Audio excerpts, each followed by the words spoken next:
Hari ini saya tergerak untuk menyampaikan informasi apa yang saya dapatkan beberapa waktu yang lalu, di mana selama ini saya tidak pernah mengemukakan atau bercerita tentang informasi apa yang saya dapatkan. Tetapi sebelumnya saya ingin mengatakan terlebih dahulu bahwa Allah itu tidak pernah berhenti bekerja.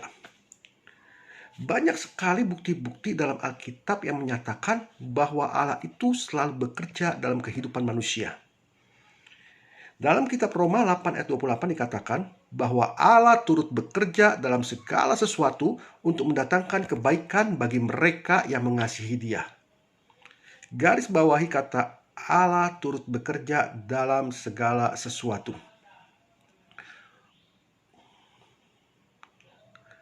Perkataan ini menunjukkan bahwa Allah itu aktif. Dia tidak pernah tinggal diam. Dia ikut bekerja dalam segala sesuatu. Artinya, semua yang kita alami, semua peristiwa yang terjadi dalam hidup manusia, itu ada dalam rancangan dan rencana Allah. Bukankah dikatakan dalam kitab Yeremia 29 ayat 11? Sebab aku ini mengetahui rancangan-rancangan apa yang ada padaku mengenai kamu. Garis bawahi kata aku ini mengetahui rancangan-rancangan apa yang ada padaku. Ini bukti kedua bahwa semua yang kita alami, semua kejadian yang terjadi saat ini ada dalam rancangan dan rencana Allah. Saya akan tunjukkan 3 bukti bahwa Allah itu mengatur semua yang terjadi dalam hidup manusia sampai hari ini. Dalam kitab Wahyu 4 ayat 1 dikatakan, kemudian daripada itu aku melihat, kata aku di sini adalah Rasul Yohanes yang bicara.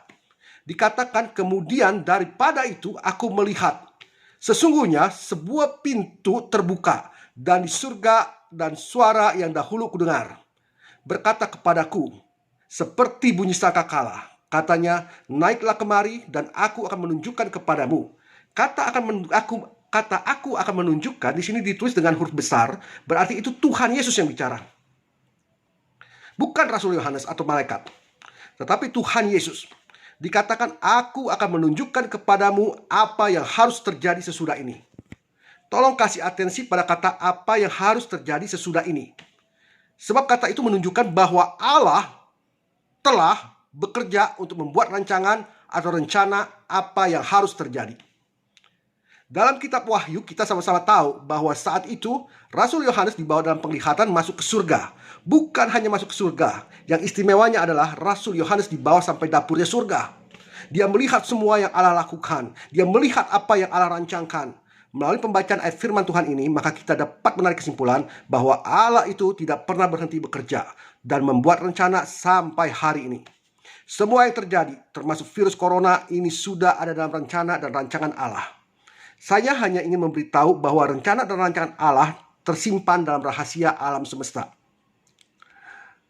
Alam semesta ini, kalau boleh saya gambarkan seperti sebuah komputer dengan ukuran raksasa yang dapat menyimpan file begitu banyaknya. Sehingga semua peristiwa yang pernah terjadi di bumi dan yang akan terjadi dapat tersimpan rapi di sana. Dan orang-orang yang diberikan karunia khusus, hanya orang-orang yang diberikan karunia khusus oleh Allah, terkadang dapat terkoneksi dengan sebagian kecil dari file-file yang tersimpan dalam alam semesta itu. Kenapa saya katakan terkoneksi dan bukannya mengkoneksi? Karena jika menggunakan awalan kata meng, berarti orang itu dapat dengan sengaja mengacak-ngacak alam semesta untuk mencari tahu apa yang akan terjadi dalam kehidupan ini. Saya beritahu, tidak ada seorang pun yang tahu apa yang terjadi pada masa depan, kecuali jika Allah menghendakinya. Itulah sebabnya saya menggunakan awalan kata terkoneksi dan bukan mengkoneksi. Berapa banyak anak-anak indigo dan ahli spiritual yang meramalkan akan terjadi bencana alam besar pada tahun 2019. Dan sepertinya hanya saya dan beberapa teman yang bersepakat bahwa tidak akan ada bencana besar dalam tahun 2019. Dan terbukti, mereka yang berusaha mengkoneksi hasilnya nol. Tidak terjadi bencana yang berarti. Saya tidak pernah berusaha untuk mengkoneksi alam semesta, tapi terkadang terkoneksi dengan rahasia alam semesta. Jadi jangan pernah tanya sama saya apa yang akan terjadi pada masa depan, karena saya tidak akan tahu jika tidak terkoneksi. Dan jika pun terkoneksi, hanya mengetahui batasan-batasan yang Allah berikan untuk diketahui. Seperti ketika mengakhiri tahun 2019 dan memasuki awal tahun 2020. Saya terkoneksi dengan apa yang akan terjadi dalam kehidupan bumi ini. Ya, waktu itu saya katakan akan terjadi bencana ekonomi. Dan kemudian saya sampaikan hal ini hanya kepada beberapa orang dalam grup kami. bahwa akan terjadi bencana ekonomi pada dunia dan Indonesia pasti kena. Tapi satu hal yang saya tidak tahu penyebab bencana ekonomi itu apa. Saya berpikir karena perang dagang antara China dan Amerika. Tidak disangka ternyata yang membuat bencana adalah virus corona. Jadi ini bukti bahwa tidak semua rahasia alam semesta itu bisa dikoneksi. Hanya pada bagian-bagian yang Allah kehendaki saja. Siapa penyebab virus ini? Ada. Saya hanya bisa katakan bahwa virus ini bukan tercipta dari alam. Dan virus ini ada karena faktor produksi. Siapa yang memproduksi? Saya tidak akan buat statement. Karena jangan sampai jangan sampai apa yang saya katakan menjadi bahan propaganda politik. Tetapi satu hal yang ingin saya sampaikan adalah bahwa virus ini tidak akan bertahan lama sebab keselamatan yang datang dari Allah akan segera tiba.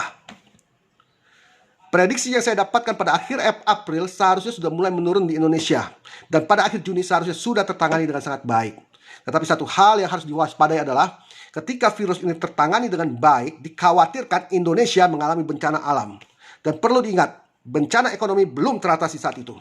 Kenapa Tuhan menginginkan Indonesia mengalami bencana demi bencana pada tahun 2020 ini?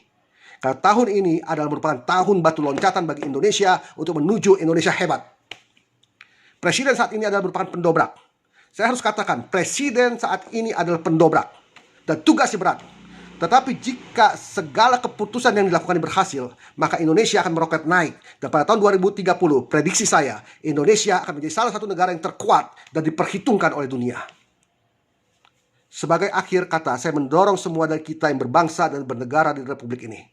Mari kita berdoa bersama-sama bagi Indonesia dan bagi segenap jajaran kepemerintahan yang ada. Karena firman Tuhan mengatakan dalam kitab Yeremia 29 ayat 7, usahakanlah kesejahteraan kota kemana kamu aku buang, dan berdoalah untuk kota itu kepada Tuhan, sebab kesejahteraannya adalah kesejahteraanmu.